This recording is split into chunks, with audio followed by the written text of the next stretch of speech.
नमस्कार, मैं एडवोकेट नवीन कुमार।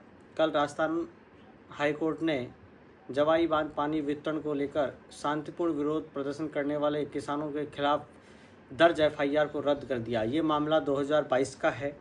जवाई बांध पानी वितरण को लेकर एक बैठक होनी थी। उस बैठक का स्थान वहाँ के स्थानीय प्रशासन ने बदल दिया गया, जिससे आक्रोशित किसानों ने शांतिपूर्ण प्रदर्शन किया।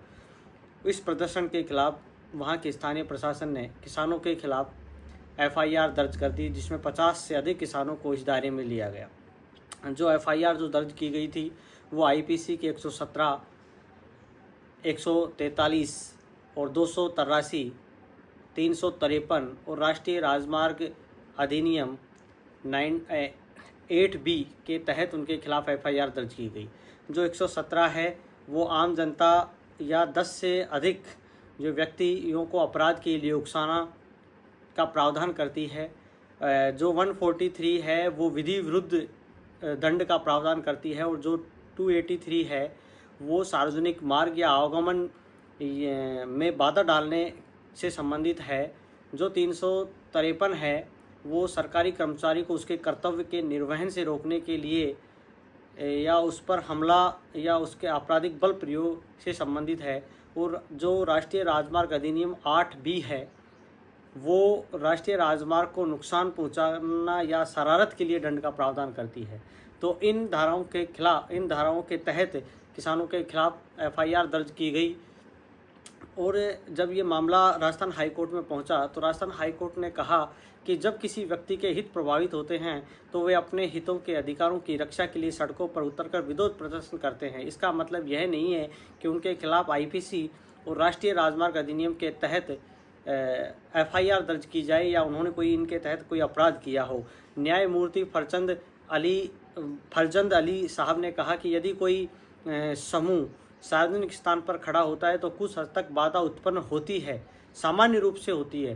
तो और यहाँ कोई हिंसा नहीं हुई, यहाँ कोई क्षति नहीं हुई, कोई अपराध नहीं हुआ। ये बात राजस्थान पुलिस की जो एफआईआर वहाँ के किसानों में दर्ज की गई थी उसमें भी ये बात स्वीकार की गई है। उसमें भी उस एफआईआर में भी कोई जिक्र नहीं है कि वहाँ कोई हिंसा हुई हो, कोई अपराध हुई हो, कोई किसी को क्षति पहुँचाई गई हो। और न्यायालय ने ये भी कहा है कि भारत लोकतांत्रिक राष्ट्र है जो अपने लोगों के लिए हमेशा मौजूद रहता है। अपने अधिकारों को, अपने नागरिकों को बल और ज़बरदस्ती के माध्यम से शांतिपूर्ण विरोध करने से रोकना उचित नहीं हो सकता, क्योंकि भारत एक लोकतांत्रिक राष्ट्र है। अगर किसी फैसले का विरोध करने मात्र से आपराधिक मामला दर्ज हो जाता है तो यह ब्रिटिश औपनिवेशिक शासन की मानसिकता को दर्शाता है, हमें ब्रिटिश काल का समय याद दिलाता है। तो ये टिप्पणी करते हुए, एक बहुत ही कठोर टिप्पणी करते हुए जो किसानों के खिलाफ, जो 50 किसानों के खिलाफ जो एफआईआर दर्ज की गई थी वो एफआईआर रद्द कर दी गई है। और कोर्ट ने ये भी कहा है कि वो किसानों के खिलाफ भी एफआईआर दर्ज कर दी गई है जो कोर्ट के समक्ष नहीं आए हैं। मतलब लगभग सभी किसानों के खिलाफ, जितने किसान इस प्रोटेस्ट में शामिल थे उनको एफआईआर से, चार्जशीट से मुक्त कर दिया गया है। और एक अच्छा संदेश दिया है कि इस देश में अभिव्यक्ति की आज़ादी है और किसी फैसले का विरोध करना यहाँ कानूनी अधिकार है। तो इनके खिलाफ जो शांतिपूर्ण जो प्रदर्शन था उसको देखते हुए वहाँ कोई अपराध नहीं हुआ, यहाँ कोई हिंसा नहीं हुई, ना वहाँ किसी सार्वजनिक संपत्ति को क्षति पहुँचाई गई। ये बात वहाँ के जो एफआईआर दर्ज की गई थी उस एफआईआर में भी ये बात स्वीकार की गई है। तो ये कहते हुए 50 किसानों को एफआईआर से मुक्त कर दिया गया, उनकी एफआईआर जो की गई थी उनको रद्द कर दिया गया है। जय हिंद, जय भारत।